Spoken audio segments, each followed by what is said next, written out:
Chers internautes, bonjour et bienvenue dans votre revue quotidienne. Au menu de ce jour, culture, gouvernance locale, dynamique monétaire, tel que l'ont décrypté le quotidien économique béninois, togolais et malien. On démarre cette revue avec le Bénin où la culture prend place dans l'essor économique. Selon les données de l'INSTAD, les précédentes éditions des Vodun Days ont généré d'importantes retombées économiques à Ouidah et dans plusieurs localités du Bénin.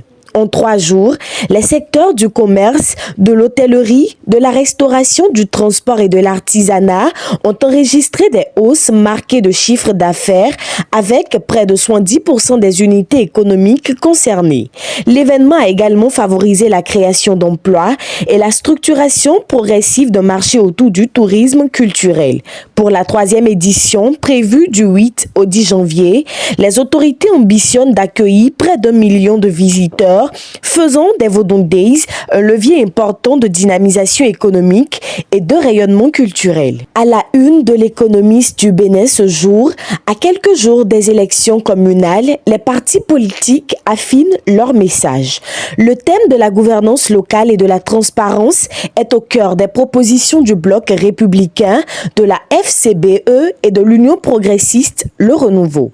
La FCBE plaide pour une décentralisation plus participative, une relecture des réformes récentes et une plus grande reddition de comptes au niveau communal.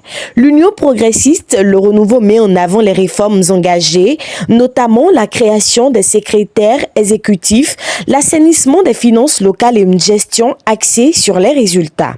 De son côté, le bloc républicain reconnaît des avancées tout en proposant de renforcer la redevabilité, la soutenabilité financière des communes et la qualité des services publics. Toujours dans le cadre des Vodun Days, les préparatifs s'intensifient à Ouidah. À 2 jours de l'ouverture de l'édition 2026, la NPE a formé 100 jeunes volontaires en partenariat avec la mairie de Ouidah pour appuyer l'organisation de l'événement. Sélectionnés parmi plus de 3000 candidats, ces volontaires seront mobilisés sur l'accueil, la médiation touristique, la gestion des foules et les premiers secours. Pour les autorités, le volontariat constitue à la fois un appui organisationnel et un levier d'insertion professionnelle pour la jeunesse. Après plusieurs années sous pression, 3 monnaies africaines ont enregistré des performances notables en 2025, relève l'Économiste du Togo. Au Nigeria, le Naira a progressé de 7,4%, une première depuis plus d'une décennie. Au Ghana, le cedi s'est apprécié de 41%, porté par la hausse des prix de l'or et le renforcement des réserves de change.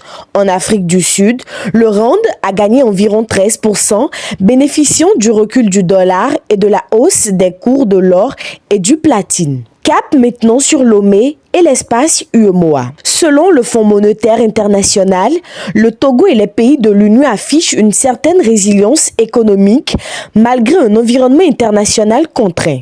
Toutefois, la hausse de la dette publique et la baisse des aides extérieures renforcent la pression sur les finances publiques. Le FMI appelle à élargir l'assiette fiscale et à améliorer la gestion et la transparence de la dette afin de préserver la stabilité macroéconomique et soutenir une croissance durable. Focus sur la coopération régionale à présent avec l'Économiste du Mali. À Dakar, le président de la commission de l'UEMOA, Abdoulaye Diop, a échangé avec le ministre sénégalais de l'économie, Abdourahmane Sarr. Les discussions ont porté sur la situation économique et financière du Sénégal, la consolidation de la croissance, la stabilité budgétaire et le financement du développement. On termine cette revue par un volet santé et coopération internationale relayé par l'Économiste du Mali. Les États-Unis et la Côte d'Ivoire ont signé fin décembre 2025 un accord de 487 millions de dollars sur 5 ans pour moderniser le système de santé ivoirien.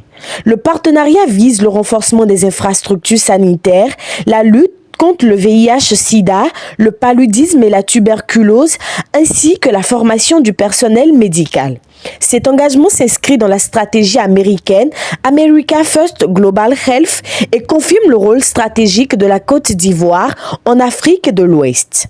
C'est la fin de cette revue quotidienne sur l'Économiste TV. Entre culture, économie et coopération internationale, l'actualité confirme que les enjeux locaux et régionaux restent étroitement liés. Merci de nous avoir suivis et excellente suite de programmes à nos côtés.